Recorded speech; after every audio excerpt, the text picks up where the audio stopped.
You may not become a big shot. You may not have a $500 million worth of real estate to worry about like I do, but everybody needs to be in real estate in some aspect of their life. Everybody. Times are not good in real estate. That's just a fact. But once it starts bleeding, that's when it starts gushing. My life's going to be over. I already used up at least 75% of my life. You know what the real scary part is? A lot of your friends start getting seriously ill and they start passing away. And that scares the out of you because, you're going to be one of them. Have you noticed any benefits of cigarette smoking? Like nicotine being in your system? Because there are some studies that show nicotine increases mental acuity, it increases energy levels, focus, etc. Or is it just negative? It's highly addictive. That's number one. That's just a known fact. Mm-hmm. Listen, I've been smoking for, I'm embarrassed to say, 45 years. My lungs are clear. I have everything checked.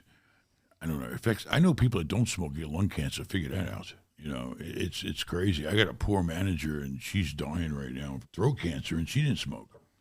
Do they know what caused throat cancer? Cancer is a weird thing, But I can tell you this. I enjoy it somehow. Call it like an addiction. Maybe it's the addiction that makes me think I'm enjoying it. But in the morning, I can't get rocking and rolling without coffee and a cigarette or two. It's just something that I'm not ready to give up. I don't know. Maybe it's just the being addicted to nicotine. I don't know, but it has a lot of bad things. I know, that it does to you. Maybe shortness of breath, things like that. But I think, overweight does too. But the point is, it's part of my lifestyle. It may not work for you, and that's fine, but, What does it feel like, though, to smoke a cigarette? It gives you some sort of high, but not like a weird high like the drugs you do. Mm-hmm. It gives you some kind of, I don't know. If you can live without it, it's probably a lot better for you to live without it. But I grew up on it, and it seems like you're cutting back, though, yeah, right? Like I've noticed back. You're losing weight and you're smoking less. Right, definitely cutting back. I'm getting old. You start thinking about, my life's going to be over. I already used up at least 75% of my life. So I'm not going to be here. There's going to be a lot of years that you're going to be here, and I'm not. You start thinking about that when you start approaching. I'm 58. I just turned 58. You start approaching that 60 mark, you start thinking, and the real scary part is a lot of your friends start getting seriously ill and they start passing away. And that scares the shit out of you because, you're going to be one of them. Yeah. Have you had an It's instance? inevitable. Have you had an instance that really changed your mindset? Like I said, I've been seeing a lot of friends having health issues, and it's really got me thinking, none of us are going to be here forever. We all know that. I mean, best case scenario, you're going to drop dead between 70 and 100. Okay, so can I prolong that? And then who wants to be old and all broken down and, with a bunch of stuff? What kind of quality of life is that? So, when you start hitting that 60 mark, you really start thinking about the quality of your life and the longevity of your life. I mean, it's life. We're all only going to be here for a little while. And then after you're gone, let's face it, you're gone. Yeah. I mean, even the most famous people in the world, they're gone. All right, you have some memories of you and things like that, and depending on how famous you were, Michael Jackson, people remember him forever, Elvis Presley, things like that, but you're dead. All right, it's over. This might sound morbid. Are you afraid of death? Yes, everyone's afraid of death. I don't care who you are. So how does that affect your decisions today? I mean, I've been thinking about what's going to happen to my family, and people close to me if I'm not around. All right, so I'm really thinking of others. I mean, yeah, I think about myself, of course, on a daily basis while I'm here, but I'm thinking, holy shit, all right, yeah, my wife's probably going to find some young guy and have a great life, but with all the money she's going to inherit. But I mean, I start thinking about, protecting everyone when I'm not here, kids, wives, friends, everybody like that. So it's part of life. It's part of being human. We're only on this planet for, a certain amount of time. So do everything you can while you're here and enjoy it, and try to protect the people that are going to be here after you. So, for those watching who are not familiar with you and your story, could you give us a high-level overview of who you are, why people should listen to you, what you do? Just something for a few minutes. You know, my story started from nothing, less than nothing. I mean, and had no opportunity, no chance. I was in the Army, I went in the Army because I had to, because, growing up in New York City was very tough. And the Army was my exit out of New York and away from, surrounded by a criminal atmosphere, which was really bad back in the late 70s and 80s. And I went in the Army. That got me out of New York. It got me in an organized, controlled atmosphere. Gave me discipline. Gave me organizational skills. It showed me, the real, how the world works.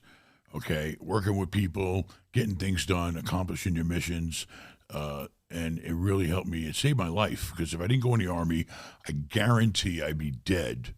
Maybe if I was lucky, rotting away in some jail. Okay, because that was just the place I was born into. You're a product of your environment. I mean, it's very hard to fight your environment when you're surrounded by it. I spent about 5 years in the Army, and then while I was in my last year of the Army, I lived in an apartment building where pretty much everybody was in the military. They lived there and off the base. So I got an opportunity to help the manager out. It was an old lady. And I picked up garbage every single morning. I'd get up, just like we did in the Army, and police the area. You know what that means, police the area? It means look for papers, garbage, whatever's not natural, get rid of it. Mm. So anyway, I'd police the whole building, clean the place up, and I'd get $50 a month off my rent. My rent was $500 a month. I only had to pay $450. To me, that, believe it or not, $50 back in, we're talking 1986, 87, it meant something.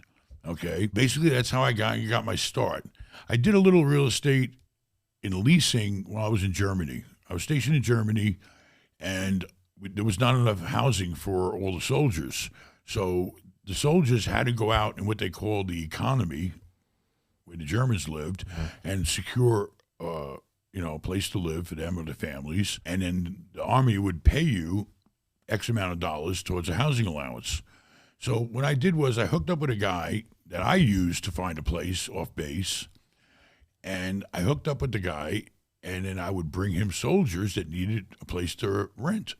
So he'd have the German apartments. I had the soldiers, and every time I brought him a soldier, back then I think he gave me like $150, which was a lot of money back then. Especially in Germany, the German mark was like 4 to 1 or something like that. So anyway, I've been a hustler my whole life. Growing up in New York, you learn how to hustle, because that's all you can do. I mean, and I did it at a very young age. So I was already into hustling. I did some hustling in Germany. Then I got to the States, and then, like I said, I started picking up garbage around the building, and I started really understanding real estate.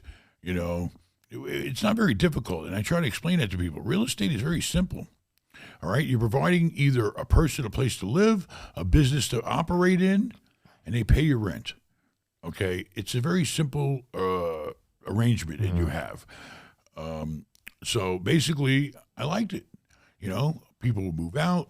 I'd help them get departments ready. We get things fixed when they break. You're basically maintaining the property, and then they pay your rent, and you constantly got to keep the place full, so you can get the most money coming in. One thing I learned about real estate, always focus on getting as much money coming in and as little money going out, okay? Because it's all about the bottom line.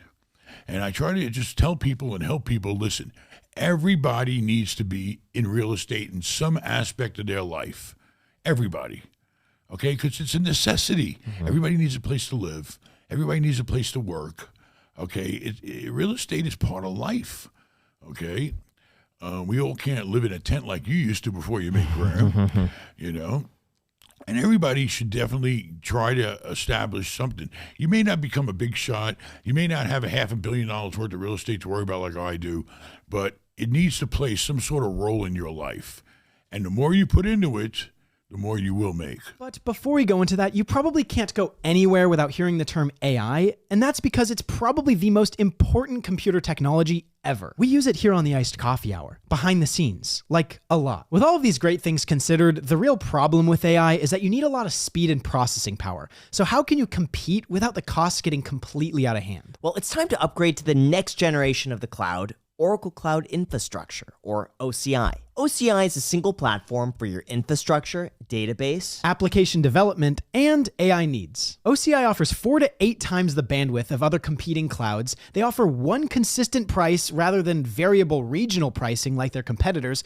And of course, nobody does it better than Oracle. So now you can train your AI models at twice the speed and less than half of the cost of other clouds. So if you want to do more and spend less like Uber, 8x8, and Databricks Mosaic, take the free test drive of OCI at oracle.com/iced. That's oracle.com/iced. Once again, guys, oracle.com/iced. Thank you so much, Oracle, for supporting this podcast and allowing us to do what we do. And with that said, let's get back to the episode. When did you go from being like casually interested in real estate and it kind of just being like a hobby/passion to, oh my gosh, I could end up having like $500 million in real estate? Because there has to be a switch there where like, okay, this is something I can make money in versus this is something I am competitively extremely good at and I can actually build a fortune. What did it for me was when I met the owner of the building, it was, I was living in getting $50 a month off my rent. I met the owner. The owner was a great guy, smart guy, but he wasn't willing to work that hard. I mean, I'm sorry. He was a great guy. We ended up becoming partners. The point was that I saw how he was living. He was living good. And I liked real estate because I just felt like it's something that I felt, how you like stuff or you don't really care for it. My father always told me, just become a garbage man, okay? You'll be outdoors all day, you get good benefits, you get a pension, and that was the extent of, what my father, expectations for me were. That was his advice. Anyway. The point was I saw this guy driving Ferraris. I saw this guy driving Mercedes. I saw this guy living in fancy houses. I saw this guy traveling around the world. And what happened was I started making him more money because I looked at real estate and thought of ways to make him more money. And when you start and when you can find someone, like I tell people, when you're starting out, find somebody that's making money, all right, and be their support. Because if you start helping them make more money, you become irreplaceable. And I became irreplaceable to him. Okay? Actually, the Army wanted me to re-enlist for another 4 years, and they were going to give me some bonus and this and that. And I told him, hey, I got to go. I'm going to Korea. He said, no, you're not going nowhere. I'm going to pay you more than the Army, and we're gonna do stuff together. We're going to grow, and you're going to be a multimillionaire. And a lot of that, of course, came true. But I did a lot of it on my own besides what I did with him. Yeah. But how did he get a Ferrari and get to travel and all of that stuff if he wasn't a hard worker? Did he like inherit all of the real estate? Some people work hard, some people work smart. He was a smart worker. He knew a lot about banking, and I think he also, his family, gave him some money to work with. And let's face it, real estate is not brain science. Okay, I never went one day to high school. I mean, real estate is a very simple business. Okay, it can get complex as you go down the road and you grow, but the basics of real estate is simple. Okay, and everything is based on math. Everything's based on what is the value of it. All right, and is there a demand for your supply? Everything in the world is supply and demand. I don't care what you want to sell in life or what you have for offer somebody a service. It's all about supply and demand. All right? You want to have a supply of what's in demand. Okay? And in real estate, you got to make sure you never buy something. You don't want to have a supply of what's not in demand. Like look at office space right now. Office space getting crushed. Why? Because we've evolved. We're into technology. COVID taught us a lot about, you could work remotely.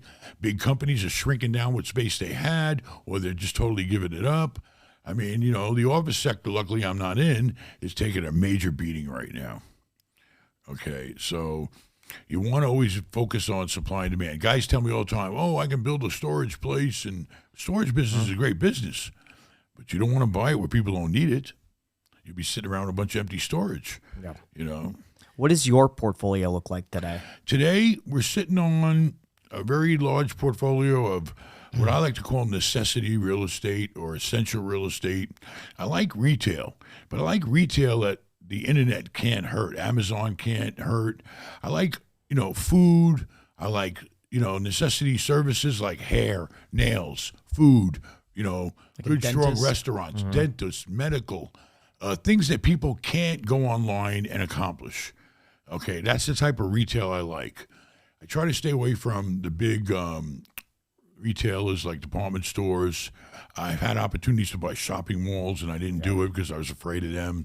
But I like the stuff like, who's doing really well, believe it, who's waded through all the storms, is the discount type of department stores. Okay, we own Ross, we own TJ Maxx, we own Burlington's, we own those types because the discount stuff, it's not like you can't go online and really get a lot of discount stuff. You can go online and buy whatever you want, but if you're looking for the discounted stuff, you got to go to the store and do it because you never know what they're getting in. And people like to try stuff on, so, we stick to the necessity type retail. Yeah. We're also in the hotel business, okay? Hotels are all based on location. We just sold a hotel in Fort Lauderdale. I think we ended up selling for only $28 million. I thought it was going to be worth $35 million. But what happened? The hotel was a corporate hotel. It was literally in a corporate park, with office buildings surrounding it. Those office buildings are empty now, okay? And you can't just imagine, easily create business in a situation like that, So I felt that, the place still needed a lot more money put into it to accomplish what the franchise wanted us to do. There was probably still at least $3 to $4 million that needed to be pumped into the place to bring it up to, the franchise standards. It just didn't, and it was too far from my home. My kids were out there running it. I just said, you know what, we got to sell this asset. I don't see the light at the end of the tunnel. Yeah. How much was it making? It was doing okay, but it wasn't doing what it could have done or should have done when I bought it. When I bought it, the offices were full, okay? And then COVID came and destroyed everything. So, but there was other local investors that felt that they could do some marketing and they could improve the business there. And I wish them the best of luck. And I'm sure they'll be successful. I mean, they bought it at a good price, and it was a great hotel. But you got to choose which assets you really want to put your heart, soul, and money into. Okay, and when you think this hotel is not going to take you to the end of the pot of gold at the end that quickly, at least, you got to move on and find a deal at will. So we kind of got out of Fort Lauderdale. Now we're still sitting with about a half a dozen hotels in my area where I'm close to, and I can, we also have Ben'sHotels.com. If you're coming to the Tampa Bay area, we have a place for you to stay. Okay, on all different types of levels. Ben's Hotel, so it's all the hotels you own. If you go to Ben'sHotels.com, it'll show you every hotel I have. It'll show you the ones by the Tampa airport. It'll show you the ones that are along the Gulf of Mexico by the beach. It'll show you the ones in the high traffic tourist areas. Whatever our portfolio hotels is, they're at Ben'sHotels.com. And I try to always buy in the affordable, I try to have affordable hotels. Okay, I'm not doing 4 or 5 star hotels. All right, because it's just not our forte. Yeah. Okay, and it's great for the people that are doing it. But we're across the street from the beach. So you go where I live, you've been in my town, you go on the sand, and you could spend $400 or $500 a night for a room. Or you could go across the street, right across the street, and stay in my hotel for less than half. Maybe only $200. Yeah. We give people an affordable product. So there's a need for all different types of, clients. Yeah. And we try to fill the need of the people that, are looking for a break. They don't have that kind of big money to go out and spend on a vacation, especially a family, Yeah. So that's our little thing. What are you finding with Airbnb? Because there's a lot of Airbnbs are controversy with booming. Airbnb, whether that be taking off the market, driving up the housing, but you're competing almost with hotels. So you're a competitor to Airbnb. What are your thoughts on that? There's a certain market of people that like Airbnbs. Unfortunately, I do a lot of consulting, and a lot of people have been calling me lately, unfortunately, saying, hey, they bought Airbnbs, and their rights to rent them were taken away by the local municipalities. I mean, they're ruined. They overpaid for the property. It's not worth Are the they same. buying? So they're buying these properties. I thought a lot of the Airbnbs are just subleasing. They lease from the landlord and then put it on Airbnb and profit the difference. But to buy an Airbnb is A lot stupid. of people bought them. That's A lot of people stupid. bought condos. A lot of people Yeah. bought houses. And now, listen, you're running an Airbnb. You're running a little mini hotel, and it all depends. Are you running it? Is there a host running it? There's still a lot of work to be done. The money you're making on Airbnb, you're earning. If you're the one renting them out and coordinating with the guests and getting the cleaning done and getting the repairs done, if not, there's a cost in paying somebody. Listen, everything can work if you buy something right. You got to buy it at the right price. You buy things at the right price, and you should always be successful. So, but Airbnb, I think it had its big boom. It's still going to always be around. And it took a lot of money out of the hotel business. That's a fact. Okay. But I think it's gone down. And you got to be very careful in investing in them. So what do you tell people if they bought a property for Airbnb, they're losing a ton of money, they can't rent it out anymore, and they can't cash flow it by renting it on a normal lease? What do you tell them? What's your advice? I mean, everybody's got a different situation. The first thing I would say, listen, can you get out of it at a break even? Can you sell that property? Maybe there's been some appreciation in that particular housing market in that area. What's the property worth if you put it on the market tomorrow? How much did you pay for it? Okay. And if you are going to take a loss, what is that loss compared to the loss you're going to have sitting on it for another year, not making any money? You got to look at every factor of the whole equation. And then maybe you have some gains somewhere else where you can offset some losses. Listen, I just sold a whole bunch of stock and I was very unhappy about it because it's the end of the year. And my accountant said, listen, in 2023, even though things were bad, you made some money, okay? You sold some properties. You got some major gains here. You need to take some losses. So I had to sit down, and I just said, okay, well, the only place I can get any losses at is sell off some of the stock that's been beaten down 20 and 30%. I could always buy it back after 31 days. You know that. Mm-hmm. You know that you could sell something, like let's say I sold a mutual fund the other day. I sold it, I think it was about 20% down, which I think is a great time to buy now, but I'm already in it. I sold it, I took the loss, so now I get all the loss I had. All right, let's say it was $1 million. If it was $1 million when I bought it and I got a $200,000 loss on it now, I could sell it. I take the $200,000 loss to offset $200,000 worth of gains, and then if I really think it's going to come back and I can buy it back 31 days later, and here I am in the same boat with the $200,000 loss that I took. And $200,000 on a capital gain is pretty much $40,000 in taxes that I would have had to pay the government. I mean, these are the things you got to think about. Everybody's got their own investments, their own situation. You got to do what's logical. Everything's based on logic in my brain. But before we go into that, guys, these cameras, they were like $4,000 a piece. The lenses were like $2,000. These cables, the audio recording devices, the microphones, everything adds up. And this whole setup is incredibly expensive, and it makes my pockets and my brain hurt so badly. But the thing is, you don't have to start like that. Like when we first started the podcast, you could look back at our first episodes. It was horrible. It was awful. But if you want to get started with content creation, our sponsor, StreamYard, is there to help and make it as easy as possible. StreamYard is a live streaming software that allows you to create high-quality content with just the click of a button. I know you guys listen to this podcast every single Sunday, and a lot of you guys want to create a podcast for yourself. If that's you, I strongly recommend you guys do it. And if you do, I strongly recommend you guys try StreamYard. They also allow you to stream to multiple social media platforms all at the same time to maximize your outreach, from Facebook to Instagram to LinkedIn. What else? LinkedIn. They got everything, guys. We're doing LinkedIn. We got LinkedIn. And the best part from all of this, when you use our link, it's absolutely free. They offer a free package. It means it costs you absolutely nothing to get started with our link down below in the description. So if you guys want to get started creating high quality content at the cost of virtually nothing, try out StreamYard with the link down below in the description. Thank you so much, StreamYard, for supporting this podcast, and back to the show. Do you try to live off of income that certain things can generate, or do you ever borrow against that? Because what I heard that I like years ago that explained how wealthy people avoid paying taxes is like in stocks, they just continually invest in that, and then you can borrow against the stock portfolio. So then you just end up paying whatever interest fees. that you You borrow. can borrow against anything. You can borrow against any asset you have that has some sort of value to it. I mean, typically what I did, what created my wealth, was pretty much based on the 1031, deferred tax exchange that the IRS laws have. Okay.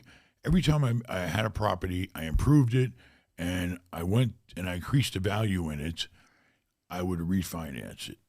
I would either refinance it because that's a non-taxable event, okay, pull my money out of it, and still cash flow. The ultimate goal to me has always been in real estate is you buy something, you improve it, okay, now it's worth more money, then you get your money back. So now I have nothing invested in the property, but I still cash flow. What kind of return is that? Infinite.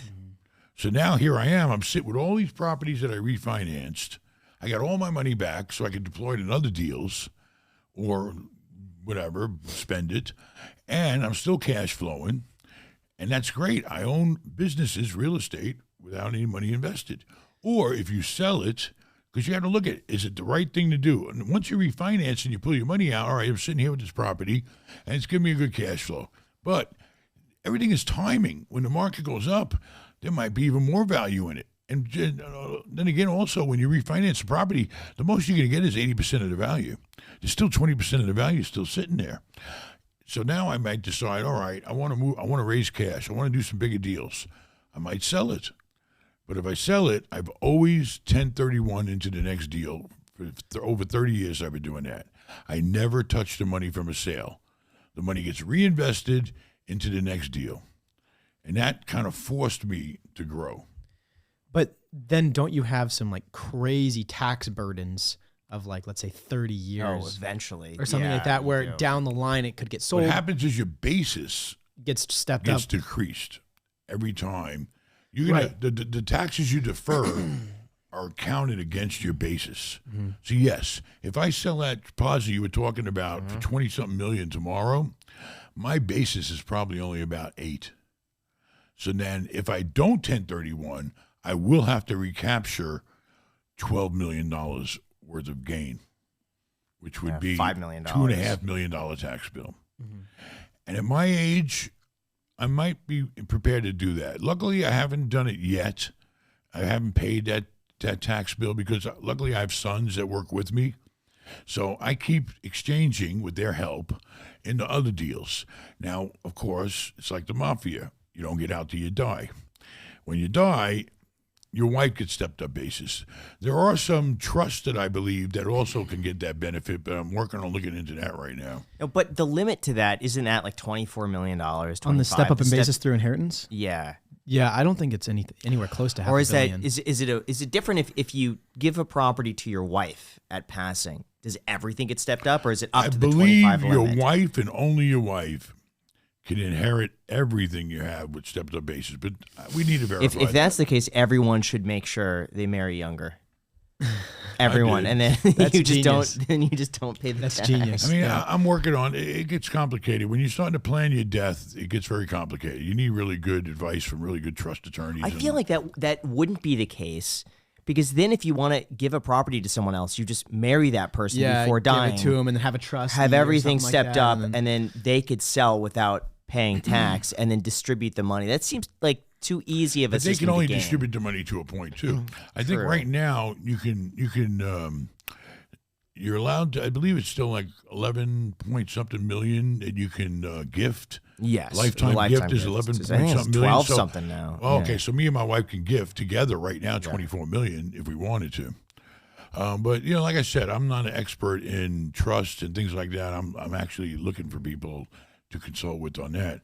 But I mean, let me tell you, the worst case in the world is this. All right, if I look at my whole portfolio, if I got $500 million in real estate, let's say I owe the bank half of that. I owe them $250 million. And let's say the rest of the other $250 million, I got to give basically 20% of that. That's $50 million. I'm still left with $200 million. I think I'll be doing So okay. why don't you just do that and just spend the rest of your life I'm just definitely chilling. thinking about that now, but then I'm also have to consider, what's best for not only me, but what's best for all the kids I got. and the people that are important in my life. Yeah, but 200 goes a long way. 200 million right now will get you, if you stick it in tax-free muni bonds, it's going to get you roughly about 10 plus million a year. Tax-free, that's really almost like, my bracket, 37%, 14 mil. We're talking, if you're in California, it's almost double, so. I mean, everybody's got their own life, and you have to plan. You have to plan your life, and you have to make, certain moves that are logical and make the most sense for your life. So right now, I'm trying to figure it out. That's why I'm here today. Jack's going to tell me exactly what to do. I'm going to do the opposite. Is that where you're at? Like about $500 million in assets, $250 million in liabilities? I believe so. It's right about there. Yeah. But then last time we had you on the podcast, we discussed that you did a lot of deals with variable rates when rates were really low because, like you said, this is your words, not mine, that you were being a little bit greedy trying to get like the best possible discounted rate to save a little bit of money. But it ended up when rates went up, you had that float rate or variable rate. And basically, when I used to owe about a couple of $100 million, I could have paid an extra point and fixed my rate. That extra point would have cost me $2 million a year, right? Oh, okay, yeah. Instead, now I'm paying an extra 3 points, at least. So now I'm paying an extra $6 million a year when I could have got away with paying $2 million back then. Now, how long did I get away without paying that $2 million? Probably a couple of years. I don't know. I have to look it up. A few years.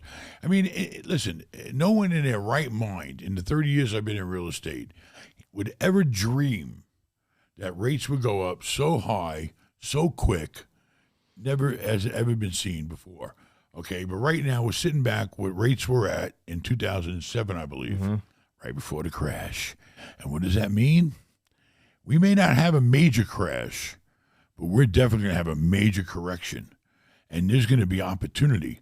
All right, yes, I'm well protected capital-wise, where I can handle, the stress that we're paying out all this extra money in interest payments. Luckily, we're strong capitalized, and we can handle it. Plus, we're doing all kinds of different things to adjust. But a lot of people can't. And a lot of the people that can't, a lot of the people that pool together, because nobody wants to make capital calls. Nobody wants to come out of their pocket and start buying down debt and throwing more money into a deal. That's why, it gets tricky when you're involved in a group. So, there's going to be some very, very bad things, I believe, happening with bankruptcies, with foreclosures in the next year coming in a matter of a couple of months. I think we're going to start hearing about it. I don't think the banks really want you to know right now all the loans that aren't performing. I thought a lot of these loans have escalation clauses, essentially. So it can't just go from 3% to 8%. It'll go from 3 to, let's say, 4.5%. And then after that, it'll go 5.5%. But over a long period of time. Depends on the loan documents. Okay. It depends on the loan documents. But typically, in my experience, we're not talking residential. The guy goes out, he fixed his rate at 2 or 3% for his house. He's great. He's good. He's golden for 30 years, 20 years, whatever his loan is. But in the commercial world, commercial loans don't go out that far. You can do some government stuff and some agency loans that may go out 10, 15 years. Typically, most people in the commercial business, banks loan money on commercial assets for 3, 5, 7, and 10. Okay? So the guy that went out 3 years ago and got a loan, basically an adjustable loan like I did, it was doing great. Even if he fixed his rate, 3 years are up, he's open to the current market. Okay, he's subjected to the current market. And when he goes out to have that property appraised now because of today's interest rate, he's not going to appraise for the same value. Okay, because the numbers aren't going to make sense with the interest rate being double and triple. So the value of the properties have come down. Listen, we were just talking about it. You used to have to pay you used to get a 4 cap on a Starbucks. Okay, I'm seeing it for 6, 6.5 now. Okay. Everything adjusts accordingly. Cap rates are going up. It's just, it's logical, If you're only collecting X amount of dollars a month, you can only, and you got to pay the bank X amount of dollars, you're only left with this much return. So the property's only valued based on the return. So who's buying right now? 1031 buyers. Unless, the only deals I really see going on right now is people that sold their properties, took the gain, because they had a lot of equity in their property and a lot of upside, and they want to get out or they want to, trade out. I mean, let's face it, real estate's not forever. It can be generational, but typically people buy properties, they own them for a while, and eventually they sell them. I mean, so sooner or later, somebody's going to want to sell, and they're going to want to get their hands on the cash. They're going to want to retire. A lot of people pass away. It's part of life. A lot of partnerships dissolve. A lot of them have a specific amount of time that the partnership has to sell. So there's always going to be deals to be made, always. And the deals are coming. So I'm telling everybody to stash your cash. Because when the deals start coming, you want to be up there in line, first in line with your money ready to go. Line up your financing. And listen, interest rates are double. So what does that mean? To really make the numbers work, you're going to have to put up more money. You're going to have to borrow less money from the bank. If I go out right now and buy down half my debt, if I go to the bank tomorrow and say, okay, here's $100 million, I'm buying down all these properties by half, my cash flow will go back to what it used to be because I'm only borrowing, half the money at a double rate. But then again, I got to come up with that cash, which is probably earning 5% right now. So, like I said, everybody's got their own portfolio. You got to sit down and you got to look at every single scenario there is and figure out what makes the most sense. Because if it makes sense, it makes money. But when is this going to happen? Because I honestly thought this was going to happen way sooner. No, and we're not seeing anything. At least here in Vegas, cap rates are going up, so property values are coming down slightly, but it's barely anything. And it's to the point where I'm questioning myself, thinking, am I wrong? Is this ever going to happen? It's going to happen. It has to happen. It's logic that has to happen. The problem is that the sellers, including myself, don't want to swallow the fact that their property is not worth what they thought it was. And it's simple math. The Lowe's that I own, you know what Lowe's is, right? Yeah. It's like a Home Depot. Hardware store. I own Home Depot too. Those properties, I can't get what I paid for them because I bought them at a low cap rate. It's just not going to happen. Now, am I willing to take a loss? No, I'm not willing to take a loss. So everybody's like in a limbo right now. Everybody that owns commercial property you got to wait for the bleeding to start. And it takes a little while for the bleeding to start. Okay, but once it starts bleeding, that's when it starts gushing. Let's just say what happens in a scenario where you think there's going to be blood in the streets, but let's just assume by June of 2024, the Fed says we're lowering interest rates. We're taking them down, 50 basis points, 75 basis points, whatever it is. Interest rates start coming down. Then by 2025, all of a sudden we're at 3.5%. Isn't that going to save the market? So maybe there's a chance that nothing much is going to happen. Only the really distressed sellers are going to sell, but they're going to be outliers. None of us have a crystal ball. But from my experience, real estate's always been a cycle. Okay, it's always been a cycle. And you just have to know when the time is right because you'll see it. Okay, if you go on 10X right now, a year ago there was nothing on 10X. Nothing. Barely nothing. Crap. Now, you're starting to see serious assets all over the country. 10X is booming with auctions. Hotels, they're dying. Why? Because people don't have the money anymore to spend. Okay? Hotels are getting crushed right now. If you're not in a hot spot where you can keep those rooms filled, I could buy hotels really cheap right now. But there's a reason why, because they're not bringing in the money. And the cost of employment has gone up. And, so, you're going to start seeing some blood. I believe, and I don't have a crystal ball. Mm-hmm. I think we got to wait to see this year end. I think when 24 comes, and then we also got politics have a lot to do with it. Okay. I think with the current administration, we're really not going in the right direction, and we're not going to go in the right direction and get lower interest rates until we see a change in government. Now, what do you think the current president is doing about a lot of this that's bad for the real estate market? I'm not an economic expert, but all I could say is before he was president, I think the economy and the world was in a lot better place. I mean, I'm just telling you from my life experience. Interest rates were low. There was some sort of peace in the world. I think we're in a lot better shape. Okay. and that's basically my life experience. I I know- think that the Democrats just don't understand, or they don't like taking any. They're trying to. They're not risk takers. Okay, and I don't know the level of the risk we were approaching when we had low interest rates. I'm sure there's some sort of story behind it that it could hurt us down the road, but basically all I could tell you is I was living good, and now I'm $5 million a year in the hole. Now, how much of that, though, is Trump lowered taxes, gave businesses a whole bunch of deductions, and he really pressured the Fed to lower interest rates? So how much of the economy was really just there's more money flowing into the economy, business owners were making a lot more money, and taxes were lower? So do you think maybe that's more of like a short-term sort of deal where if we lowered taxes 10% now, I think we'd have a similar benefit? I don't know how we were getting hurt. Were we raising the deficit? Is that the problem? Is that what, all the good times we're bringing? We're raising the deficit?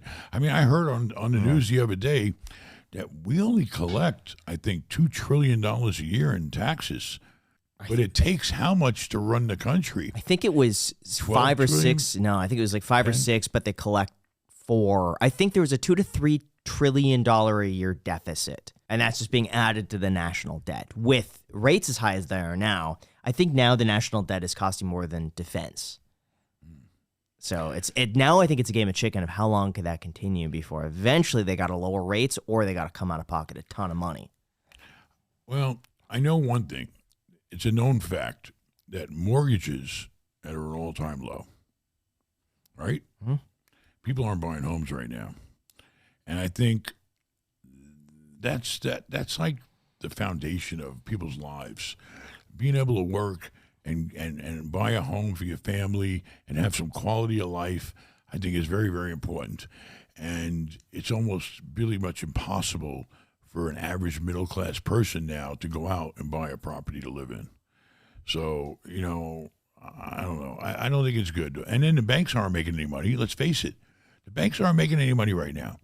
The banks are paying you 5.5% in a money market account, right? They got to pay out a lot of money. And then nobody's getting loans at 7. So the bank is just sitting there. Basically, it's going to hurt the banks. If they don't lower the interest rates and people don't start borrowing money, we saw what happened in Silicon Valley not too long ago, okay, it's going to get ugly. I think that, I kind of track the foreclosures, and I also track non-performing loans, and it's growing. It's growing dramatically right now, and the banks don't want nobody to know, because if word gets out that they're not collecting on the loans they had, then the bank's only worth what the loans are. The bank's value is the amount of loans that they have. That's their assets. And if they're not making money on those assets fall down in value. So the bank ain't worth as much as the bank used to be worth, and the stock goes down. And then we saw what happened in Silicon Valley. They went belly up. We saw a lot of banks go, I don't know, you're too young to remember, but imagine how many banks went belly up in the crash. Or what about not only banks? Look what happened to all the big stockbrokers that went belly up. Lehman Brothers. Yeah, they were around for 100 years, and and they were upside down. Yeah, mainly it's because of leverage. So if you think it's going to get worse, why not preemptively start selling more aggressively now? I have to determine if it makes sense to take the losses. I have to start looking at my gains and looking at what the benefit is to take losses. Or is it more beneficial to me to just buy down my debt? It's an equation. Everything's an equation. You said that you're going to do this huge internal audit with this quote unquote really smart guy that's in New York right now, analyzing all of your holdings, seeing which ones are going to be good, which ones aren't going to be good. Are you literally just doing exactly what you just mentioned to Graham, where it's like you are assessing how much it costs on a month-to-month basis, how much are you making on a month-to-month basis, and then what is the opportunity cost of holding it versus selling it? And you're doing that with every single property that you have? Every single asset I have. Every single one. How many are there? 25. Okay. They're all different levels. We have some deals as small as, maybe a couple of million. We have deals that, maybe are worth 40 million. It depends on the asset. And then, certain assets, like the hotels, are tricky because with the hotel income, you have to look at hotels annually because hotel income is like a roller coaster. You got your seasons. So now here we are. We're right now in a slow season. Right before the holidays is always the slowest season in Florida. We probably have hotels that are barely breaking even. But when the good times come, they're going to make a lot of money. So you have to look at it on an annual basis. Some properties I could just strictly look at on a monthly basis, like if it's a triple net. Triple nets are easy to look at. You got the same money coming in. You have very little, if anything, coming out because it's triple net, or if it's a double net, you have very little going out. Those are pretty simple to determine, But everybody's got their own situation. So for the average listener right now, it's an 18 to 35-year-old man. Let's just say they're working like a standard W-2 job. What would your piece of advice be for them if they're just trying to save up and buy a house? Right now, you need to, number one, get yourself on a budget. Okay, now is the time to be smart and not waste any money. If you don't need it, don't buy it, don't use it, and save your money. Now's the time to stash your cash because that's going to get you some strength. You also, I always promote young people that don't have a lot of money. If it fits their life, they should seriously think about getting their real estate license. Because if you get your real estate license, even if you don't use it, okay, or maybe you use it once in a while. I mean, real estate's great. You can have a real estate license. You have a real estate license. Not anymore. Well, they took it away. I gave it whatever. away. Yeah, gave it up in California. I mean, but when you were young, you had a real estate license. Yeah. If you wanted to buy a property for yourself, you automatically, and you represented yourself, 3% is your commission. Well, now there's that big class action lawsuit, though. You see that? Yeah, it won. And I know a bit of a side tangent here, but a group of people got together and said that it was price fixing. Why can't I say it? Price fixing from the National Association of Realtors. That the seller was now obligated to pay a fixed commission to a buyer's agent to be able to list on the MLS. And they won. And it was a multi-billion-dollar lawsuit. I don't understand. I mean, you have a listing agreement. You agree to pay X amount percent when you list your property, and of course it can be negotiated by the time you do the deal. But if the agent sells the property for less money, he gets less commission. If he sells for more money, he gets more commission. I mean, right. I don't understand where the conflict is. The seller has to pay the buyer's commission, and for agents to remain competitive and show the house, they're looking at the commission. And they're saying, well, this property pays me 3%, and this property over here, they're paying 1%. I'm not going to show that property. I'm going to show the 3%. That's been going on forever. There are agents out there that they'll go after the ones that are selling it. They won't take a discount commission, except these days, the agents are starving. I got brokers that are willing to just throw in a whole commission practically, except a small fee just to get the deal done. Okay? Typically, you used to pay a broker in commercial maybe 2 or 3%. I've closed deals recently for a quarter of a point, half a point. Well, at what price point? Well, though? when you're talking 10 million, $20 million deals, So he's happy to get something to come into his team just to keep the money flowing. Plus, he knew if he didn't reduce his commission, I couldn't do the deal. When I do a deal, the first thing I tell the agent, when we get somebody that makes us an offer, I want to see my net sheet. Always ask, don't be afraid to tell the agent, show me my net. Show me the purchase, the sales price, show me the commissions, show me the closing costs, the title insurance, the doc stamps, show me what my net's going to be, okay? And then if you can't get to the number you want, that's where you start negotiating. You start saying, well, I'll tell you what, in order for me to do this deal, and this is what I do on a daily basis, in order for me to do this deal, you go back to the buyer and you say, listen, you need to pick up the doc's transfer stack. They call them doc stamps, transfer tax. Or you need to pick up the title costs. Or maybe we'll split it. Or you need to, lower your commission down. But I tell them right off the bat, this is the net number I have to get to. Now, it's your job as an agent to figure out how to get me to that net. Otherwise, I'm not a seller. So people are working a lot harder now because something's better than nothing. Yeah. But I understand the whole lawsuit you're talking about.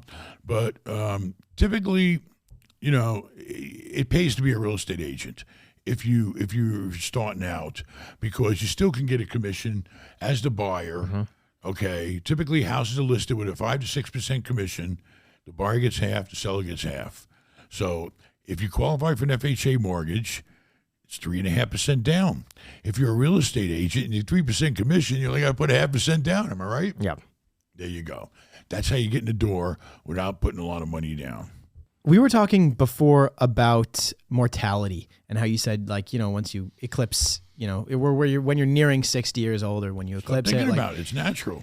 How you just naturally start thinking about things. I want to know, maybe, why continue pushing for wealth? Why continue pushing for all of these things when there are other things in life maybe that you could be missing out on, such as physical health, which you said you have been losing weight, and going out and traveling and experiencing life in other ways rather than just continually building a business that's already extremely successful. Why keep pushing? I mean, because you got to keep moving on to a different chapter in the book of life.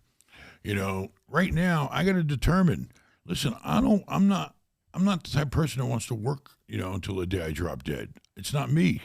I want to see what it's like to retire and maybe enjoy my life. I got a nice big boat sitting in the water waiting for me, but I also have to think about and protect. Listen, I wouldn't be here today with all this wealth if it wasn't for all my kids and people that have helped me.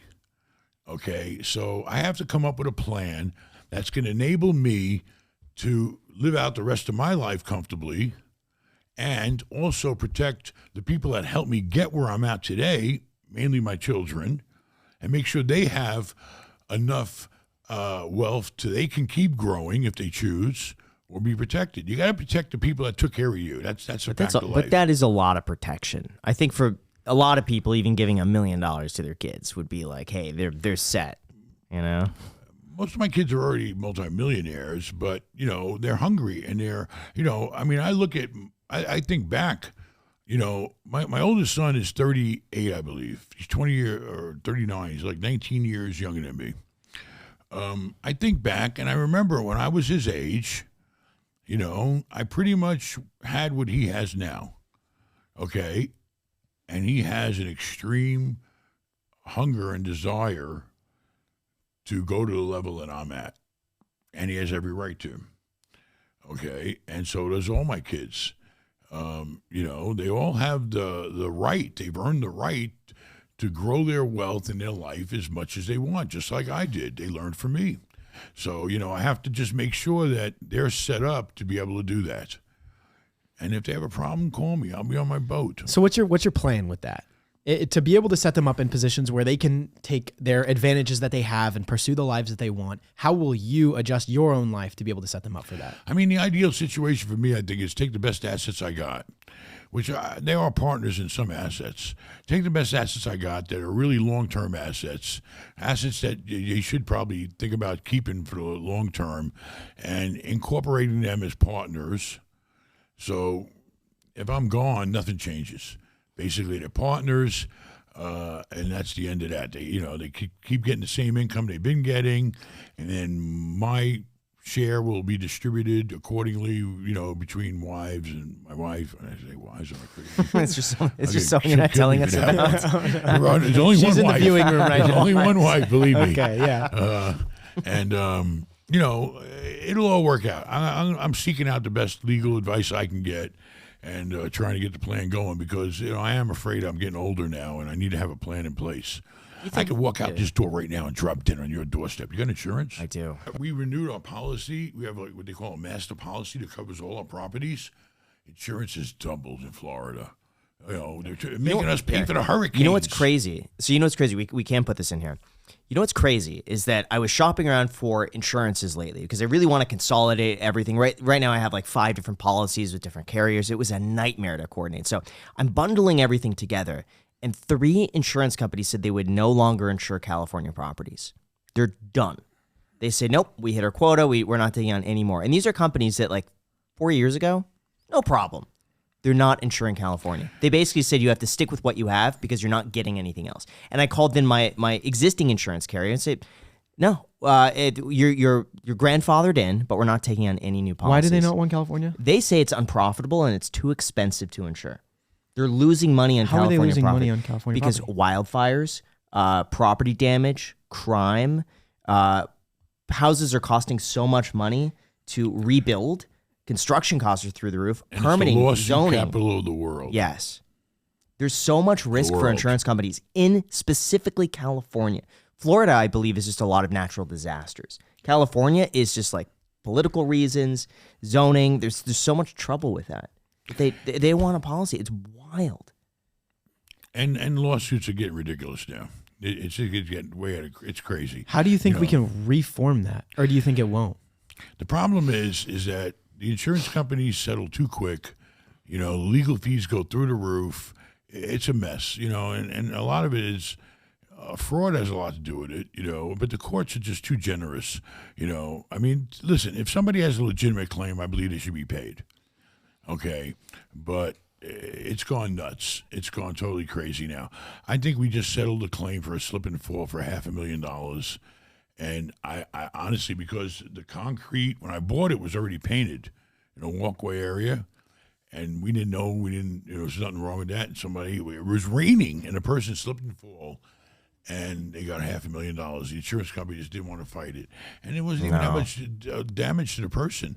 I mean, it's just totally crazy where the legal system's going with that. From their perspective, it's pay $500,000 now, limit the loss, or spend $500,000 fighting the thing over years. Right. And then let's just say they win, and you're right. Then it's, can I collect $500,000 from the person who slipped and fell? No. So what am I going to do? Just pay it now versus spend years of this. And insurance companies make more money than anybody. I mean, all the hurricanes that we had, the damage we had in Florida, they're paying out on a lot of that. So what do? They just went and doubled all our rates. So now they're going to recapture all the money that they spent in the hurricane. Insurance is a good business. You should think we're going to go in insurance business. I mean, it's tough. Right now, it's very hard to be in real estate. With the cost of insurance and the rates being where they're at, it's not a good time to just say, I want to be in real estate. You got to find a deal. And when you find that deal, you got to lowball the shit out of it. I mean, now's the time to look, all right? Do your homework, look for a deal, but lowball it, okay? Because times are not good in real estate. That's just a fact. It's a fact. And rents are staying steady right now, but they're way expensive. Rents are way out of whack right now. But because nobody's buying homes, that creates a lot more renters and keeps a lot more renters in the market. So multifamily is staying strong, except if you're an adjustable rate. Yeah. But as far as your income goes, multifamily is very strong because people aren't buying houses. Listen, I have no crystal ball, like I said. I cannot understand why the home builders, that's when, the shit hit the fan. Keep watching the news. Keep watching the home builder stocks.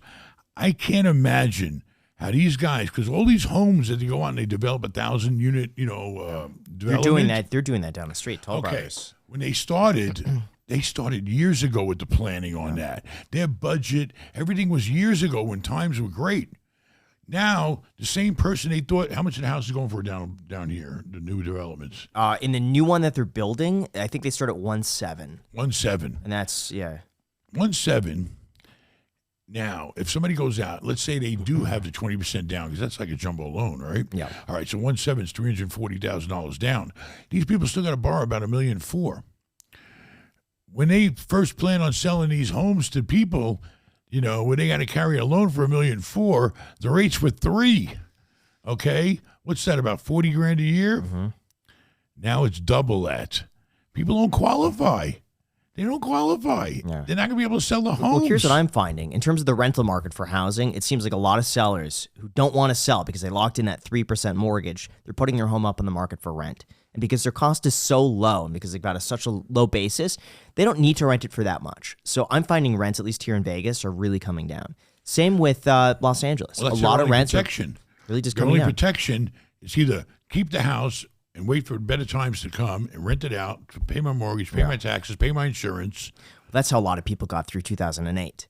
all the successful people I saw said, I'm not going to sell in this down market. I'm just going to rent it out and ride this out. And those people came out so far ahead.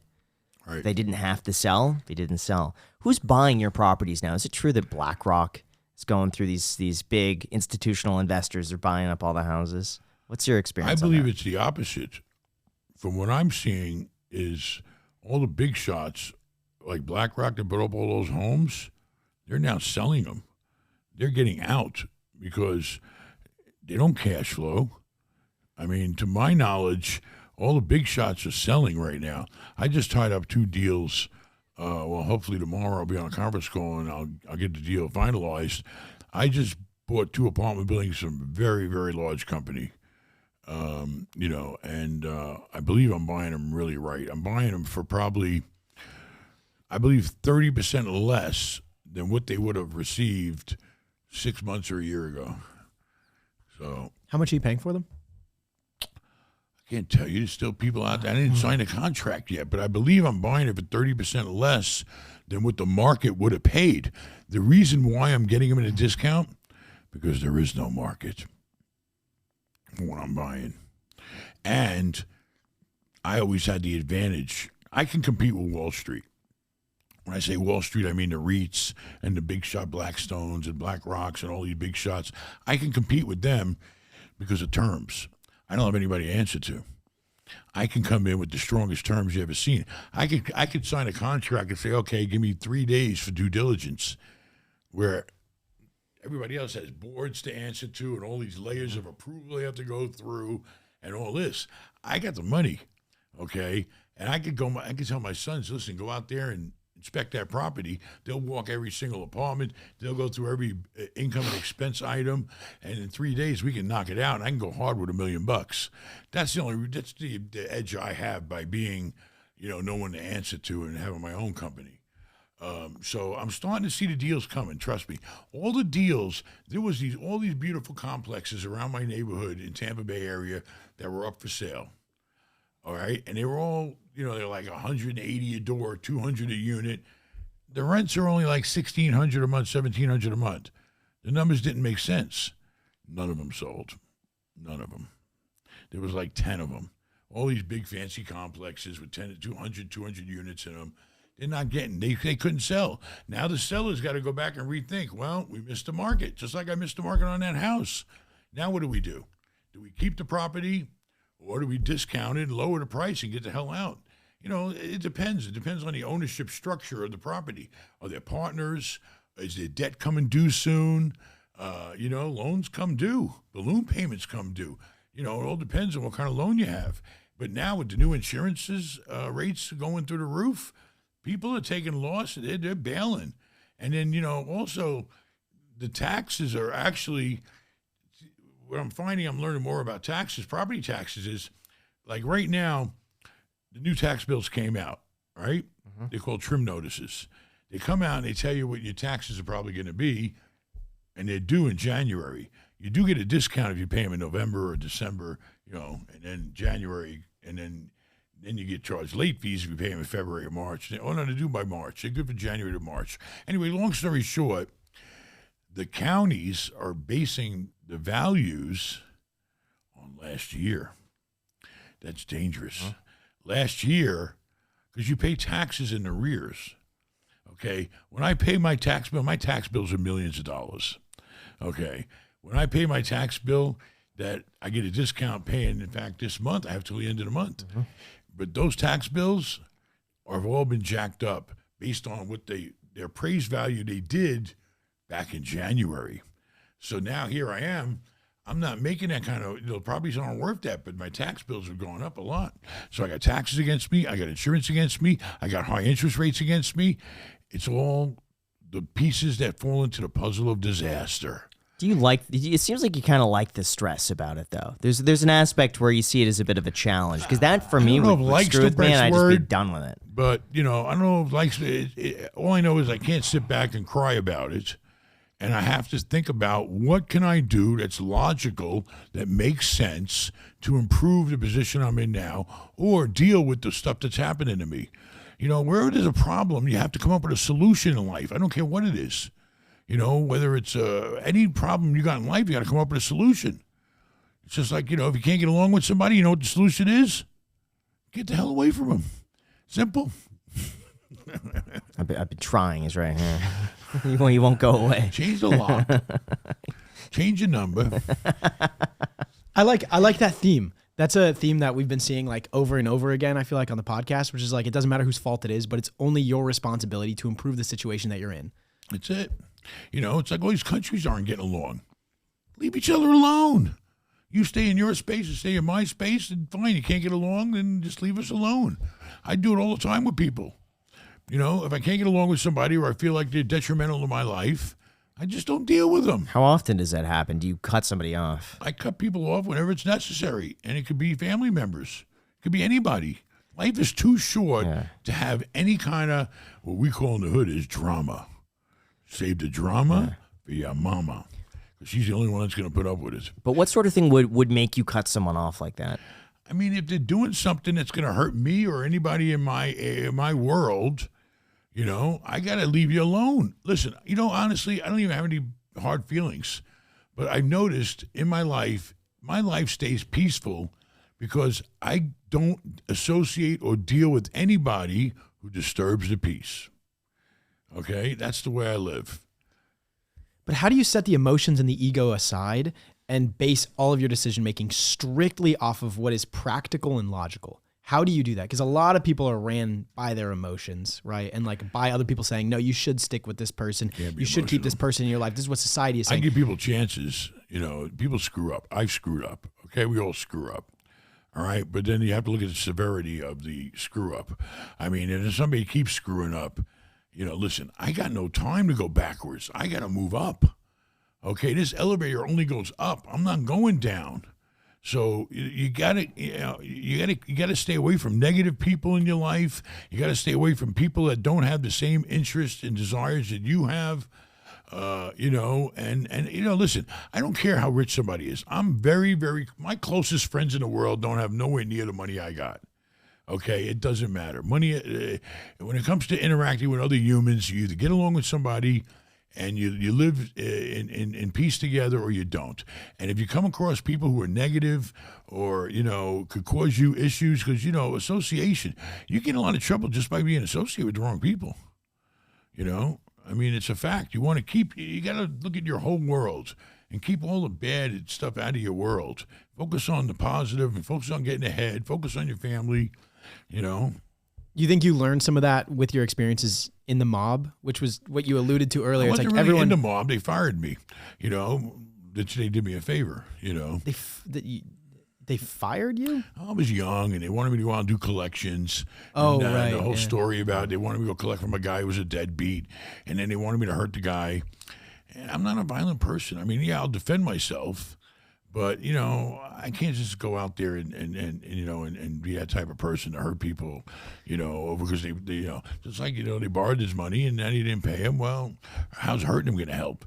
He sure in hell ain't gonna be able to pay you if you hurt him. But isn't that, I feel like, is that sending a message though? They wanted me to send a message. That's all it is. It's not like to get the money back. Yeah, I feel like, oh yeah, you got hurt. But and isn't then firing world someone I too wanna be. nice for the mob? Say it again? Isn't firing too nice for the mob? I feel like if the mob had a problem with Well, they didn't really let me in. It was like a test. Oh, it was a test. And like, failed the test. You're not right for this type of work. I ended up getting the money. I got the money. You keep it? No, I wouldn't be you here if I wouldn't kept the come money. on, Jack. I don't know. I was like 16, 17. Okay. I mean, no. I mean, I got him his money that he wanted me to collect, but I did it in such a crazy, logical, sensible way that they couldn't relate to that because all they knew was, you owe me money, you don't pay me, I'm going to hurt you. Well, maybe there's another way of getting the money. Maybe we can look into the whole picture. I don't know. You remember the story. I took the guy's car and I fixed it up and I sold it and I got the money and we all should live happily ever after. And it was a logical, intelligent thing to do. But they didn't think that way. They thrive off of the intimidation and the fear. And I don't want to be part of that. That's how they keep their power, though, isn't it? Of a bit of that intimidation I know, but and it's fear. a very dark world and I don't want to be part of it. How active are they today? I don't know. I don't want to know. I don't think they're nowhere near as active as they were when back in the day. The government is really, I think takes a really close look at it, especially with technology these days. You can't really hide anything. You can't hide money. You can't even hide your conversations anymore if they really want to hear you. So, I think it's gone down, but, they're still around, but they're not out there like they used to be. You don't see them hanging out and killing each other in the streets like they used to be, and they're all trying to keep a cover because they see when you expose yourself, you're exposing yourself to the criminal justice system. They're going to come after you. So why would you expose yourself? Like Gotti and all that. Sure. Bragging. And when you're in a brag, listen, you never want to mess with the government. They have unlimited resources to come after you. Unlimited. And they take it personal too. Because it's a career. So I don't want no part of anything that's criminal. I try not to. If I even think somebody's criminal, with the exception of Jack, that's a real low, different level. Yeah, it's more like petty crime. I don't want nothing to do with anything that's in any kind of criminal activity. I don't want no problems with that. And I just want to do what I'm doing. Leave me alone, and You think some of that mob mentality that you were like a product of when you were younger is still bleeding through to who you are today? I know how to deal with it, but I'm not like a bully. But I'm sure you learned some life lessons and stuff like that. I learned how to try to get along with everybody, whether you're a bum on the street or you're a big shot. Everybody's a human being, okay? And I try to relate to everybody on their level, okay? So we have that connection. If you walk around like I'm better than everybody, then, what the hell, how's that going to be productive? I mean, not in a big picture. I'd rather people like to deal with me, and if I have a problem with somebody, I'm going to sit down and try to work out their problem. Because, there's two sides to every story. Sometimes you got to put yourself in the other person's shoes.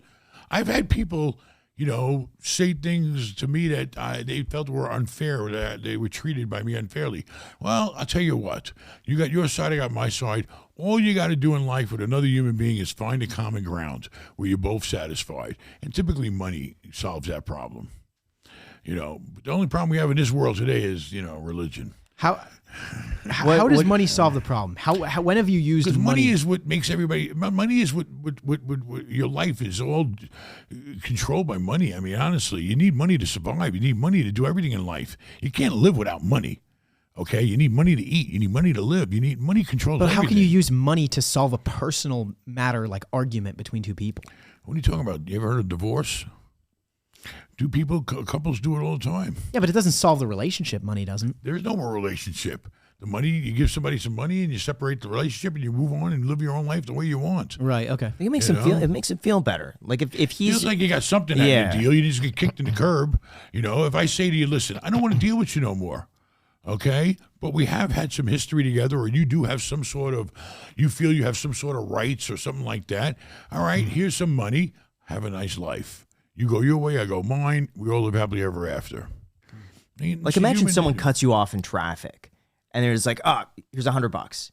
Wouldn't that be like, "Oh wow, yeah, I just made $100"? Like that would kind of solve the problem. Though, you know it's what not. I mean? It's not though. Well, no, it's true. I think Yeah. it's very true. You could solve anything like that. I mean, if somebody cuts you off and there was no damage done, you didn't do it on purpose, and the person apologizes, that's being human. Yeah. But if you hit your car and you didn't want the insurance claim because your rate's going to go up, and you know damn well that the damage isn't really that much, it's only you can have it fixed for $100, and the guy gives you, say, $150 for your trouble, whatever, it's a good way of just, people just need to come together, find a meeting point, meeting ground, and make things happen to where it's peace. I don't believe in violence. Yeah. I cannot believe in this day and age, with all the technology we got, with all the space travel we're doing, and all the electric cars and your Teslas, we're still hurting each other. You would think violence wouldn't even play a role in the human society anymore. It's not logical. How is destroying a country helping anyone? How is it helping? I don't think many people are as logical as you look at life. It seems like emotion really runs the majority of people out there. What is? Let's get down to it. What's Russia going to have if they totally destroy Ukraine? They're going to have a country that's totally worthless garbage. I hate to see destruction of real estate. When you're in real estate, all right, listen, if the building's got to go and it's falling apart and you got to knock it down like you do the casinos here, that's understandable. It's logical. You're going to build something new.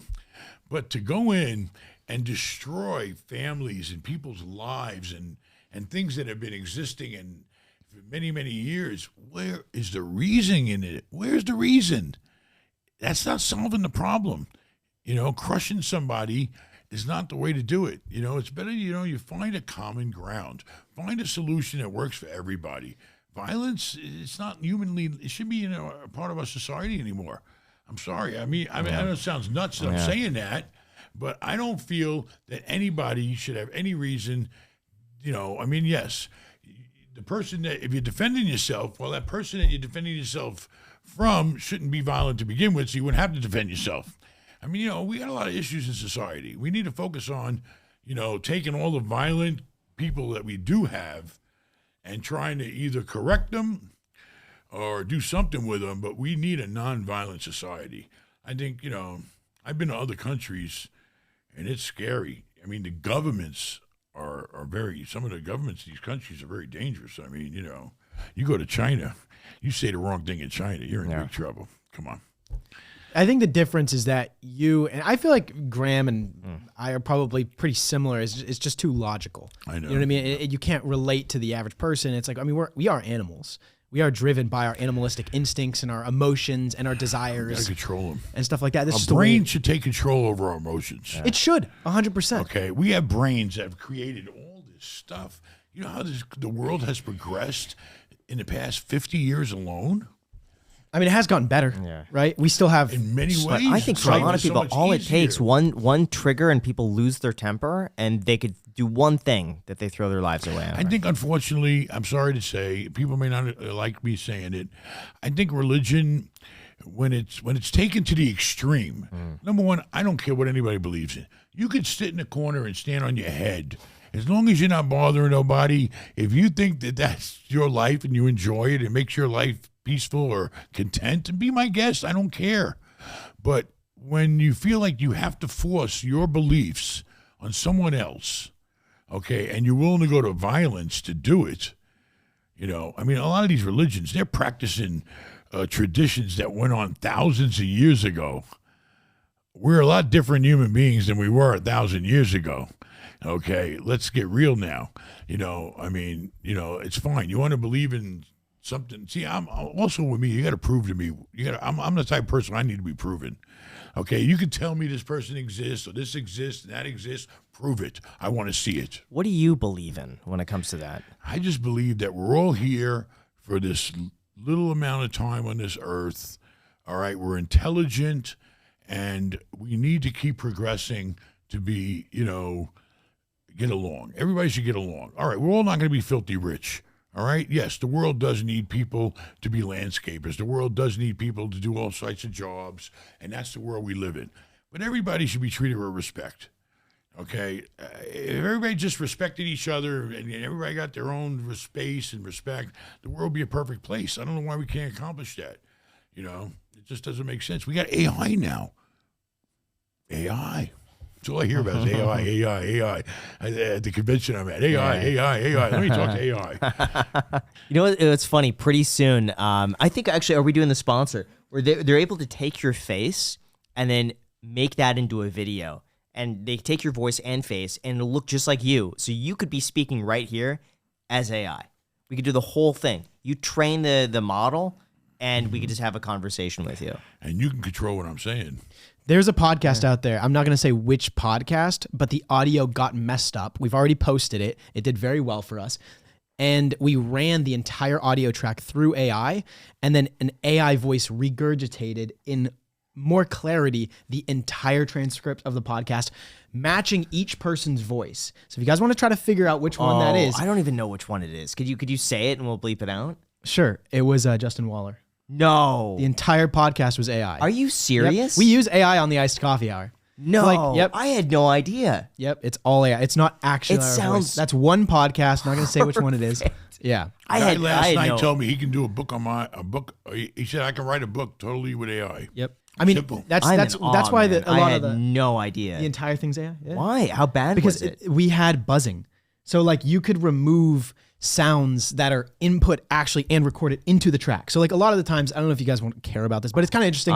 When we record in the Iced Coffee Hour, a lot of the times there would just be random interference. So for example, if we have a battery pack that's sitting on one of the cables, these are analog cables that we record all of the audio into. If you have something like a power cord that's resting on top of it, it for some reason just makes buzzing start to appear. So you can have like bzz, bzz, bzz, bzz, as we're talking, and you can remove that as long as you have a transcript of the words and a general idea of the way that someone's voice sounds. You just read it with AI and then spit it out with AI again, and it can work. The question is, insane. are you real or are you AI? That's a good. Are any of us real or AI?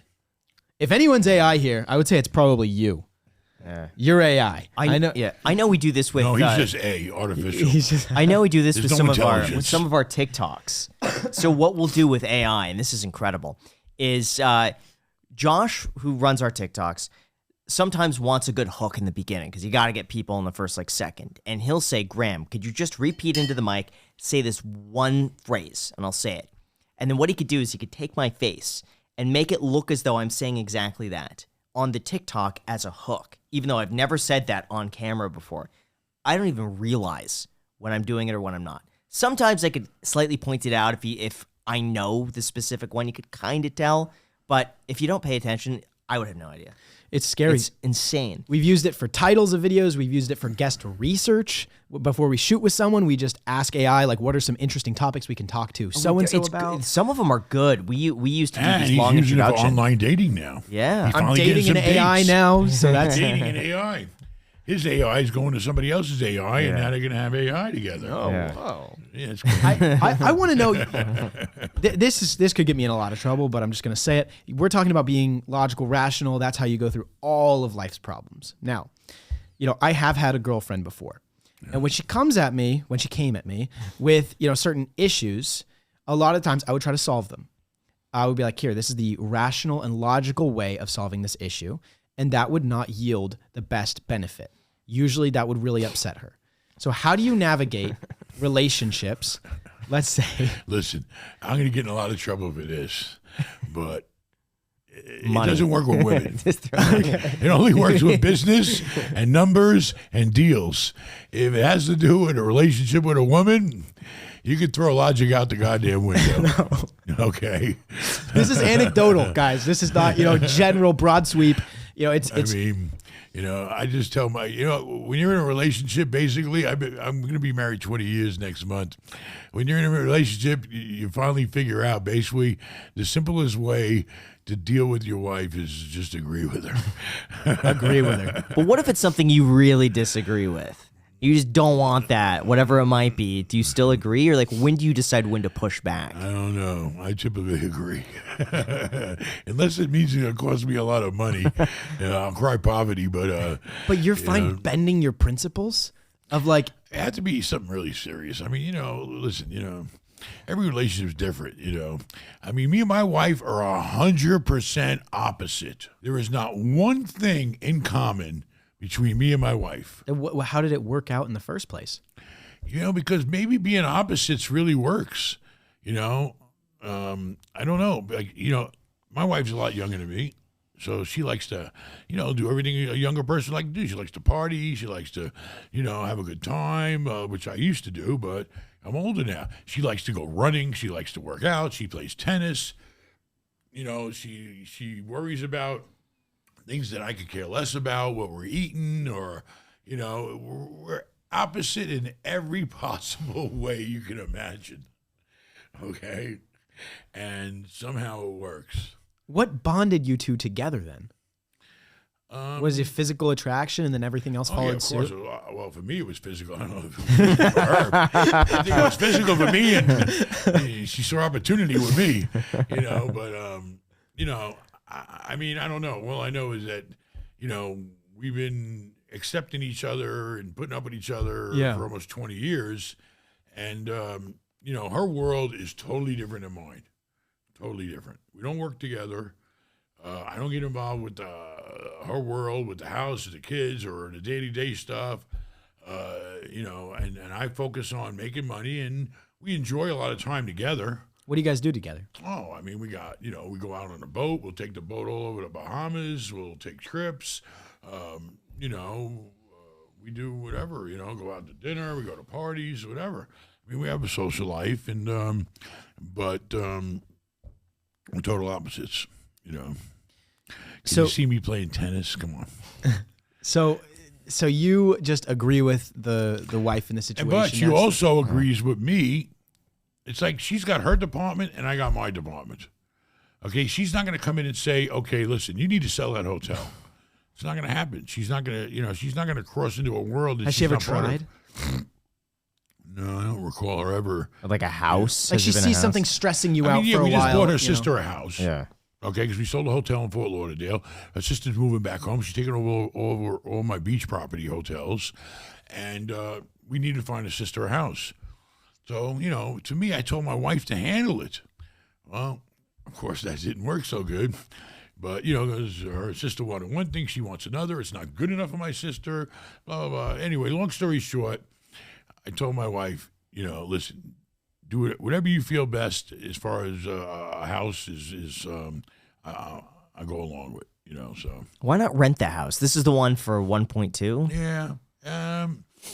Renting a house is just, I don't know. It just, if I would have rented the house, a house like that in that neighborhood, it probably would have cost me at least $6-7 a month, probably. Oh, that's a lot. Yeah, it's a big house. I mean, the house is like 4,500 square feet. She's got 4 children, and we're pretty much on the level where, and her sister's like her sister's my daughter, basically. I raised her like my daughter. Okay. So, when it comes to your kids, Sure. it does get emotional with real estate because you want your kids to live somewhere nice. All my kids live in big, beautiful homes, which they're entitled to. They deserve it, So, she should have her own home. And, renting her a house would be this is more of a permanent thing, too. Yeah, got It's it. not like a temporary situation. Typically, I would always rent. Yeah. If she's living here for a year or there for 2 Right. years, I'll rent her a house. But in this situation, we're trying to get her stable and, more permanent. So we bought the house, and I got a good deal on it. I'm happy with the price we paid. It was on the market for $1.5 million. We paid $1.2 million, and it came fully furnished and everything, really quality. And everybody lived happily ever after. And I agreed with my wife on the house that she thought we should buy, so we're all happy. Seems like you really don't like having lasting issues or things that you're not content with. Like you just like to, all right, let's figure it out. Let's move on. Fine. That's good. Because every day I got different fires to put out. I'm constantly waking up every morning putting fires out. Okay, figuring out what are the problems right now that we're facing. What do I got to do to solve them? And that's what I do for a living, managing a portfolio. How did you meet your wife? Family was the caretakers in probably the most dangerous building in Oakland, California at the time that nobody wanted to buy. I used to buy all the rough stuff that nobody else wanted because that's the only place I can get in, No competition, cheaper price, So she lived in a very, very tough building, and I bought it. It was a foreclosure, and it was 14 apartments that stretched the whole city block. And her family were like the caretakers there, which nobody else lived in the building but them. At the point when I bought it, there was nobody else living there but them, and I could have told them to leave, but, I met her grandfather and her family, and she was very young. We weren't dating, when she was very young. But I met her family, and the family started helping me fix up the building. Her grandfather was a roofer. Oh, well, let's fix the roof. But he couldn't fix the roof while he was there because there was no money to fix the roof. Well, I came in, I bought the building. I got some money for materials and to pay him some labor. He started helping me fix the roof. Or, when you marry a Mexican, you inherit 15 family members. It's just the way it is. And they all work for me. They all help me, accomplish a lot of things. So, next thing you know, we're fixing up all the apartments. We're painting them. We're cleaning them. The women are cleaning. The guys are painting. We're fixing this. We're doing that. We're renting them out to Section 8. And we got that building turned around. I paid $250,000 for that building, 14 units. You do the math. What's that, 20 grand a door? Yeah. Less than that. I probably put like 5 back then, not even a few grand a door into them. I sold the place for $1 million eventually. But it was a very dangerous place, but we cleaned up the area too, and we used our management skills to make it a garbage to gold. And and then as she got older, we You just stayed close with her and her family and stuff I mean, like her family that. became very close to me because they worked for me. We worked together every day, and then she matured into a young woman, and we had the attraction, and we got married. So, and, but like, when did you ask her on a first date? Like, how did that even come up in a conversation where you said, "Hey"? she actually pursued me. She did. Yeah. She'll deny it, but she pursued me. I How did that remember, happen? I It's too kind of remember desirable. when I seen a twinkle in her eye. We finally got the building all rented, and my partner, I had a partner then too. He didn't want to buy the building; he was afraid to. But I told him, "Listen, I can handle it." And then I had him come back and take a second look after we got rid of all the criminal activity around there and stuff. Anyway, we got the building rented. The building had a laundry room. And my partner, even though he had all these millions of dollars, he got some kind of personal thrill of me and him going around, all right, in his big fancy Mercedes, whatever he was driving that day, and taking the money out of the damn laundry machines. Yes. Bags of quarters. He loved it. And I loved it too because I didn't have much money and half the money was mine. So it was like a tradition. We go around all our buildings. We had, a few, some were his, some were mine, some were partners, whatever. Anyway, we go around one day every other week, and we collect all these bags of money, and then we take them to the bank and put them in the machine. They count them up, and we'd have some cash, or whatever, deposit, whatever. Anyway, the long story short, I remember I seen a twinkle in her eye because let's face it, I was very poor back then, and she was very poor. When she saw me carrying those bags of money. That's what did it. I think so. One day I dropped the bag, and the quarters were everywhere. All these kids in the rough neighborhood were trying to And get that's my what quarters. sparked it. She saw And that. She came down and protected me. Was she picking up quarters too? Yeah, but she was giving them to me. And, Yeah. Hey, listen, we both came from a very, very tough place and very, very poor place, and we struggled together for a while, but it was great. We made it. That's cool that you've acquired all of this wealth with her. You know what I mean? Like, I feel like you don't see that a lot. It's more of a rare thing where you got this, like, the I age, acquire it, and she spends it.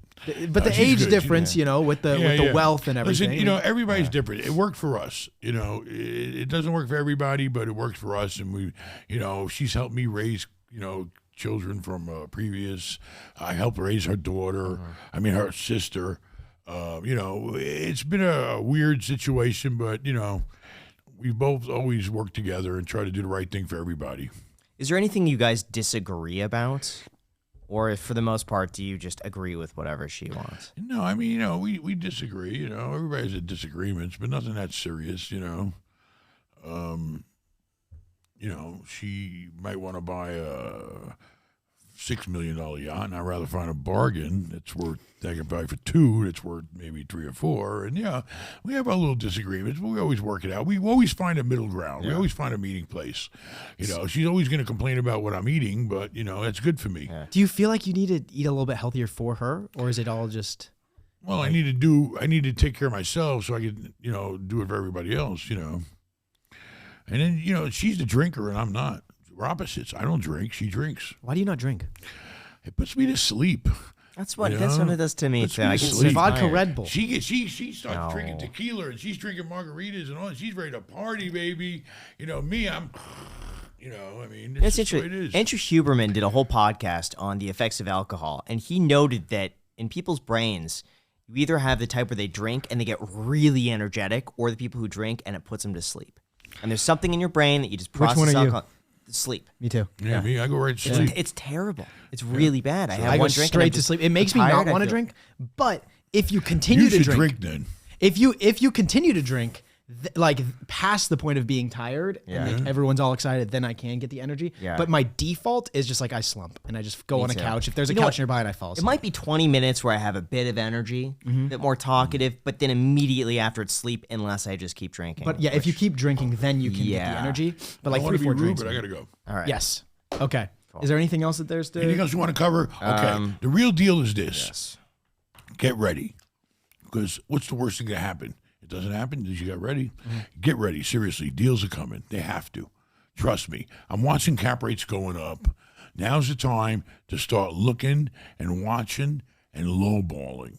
All right? There's no emotion in doing a real estate deal. If the guy wants $1 million, offer him $750. That's the world we live in right now. And that's what you should be trying to do. Because you may not take it now, but you'd be surprised. A month from now, you might get a phone call. Or you might take 8 or 8.50, and you might say, oh, that's still a good deal. So be prepared, because we have to. It has to happen. When the bad shit happens, that's when opportunity's knocking at the door. Don't make sure you answer the door. Don't just look at them on the ring. Deal. Amazing. Thank you so much. Thank you so much, man. appreciate it. Every time I see it, puts a big old smile on my face. We Oh, could do this glad. easily another 2 hours. I know. 3 hours. Just chat. And unfortunately, I would stay as long as you want, but I got people I'm obligated to. Well, thanks, Ben. Really appreciate it. Thank Thank you guys you. for tuning in. Appreciate Thanks for it. watching. Until next next time. Adios, amigos. And don't forget, go to Ben Mallah on YouTube. And Ben's Hotels. BenMallah.com if you want to consult with Ben. One day.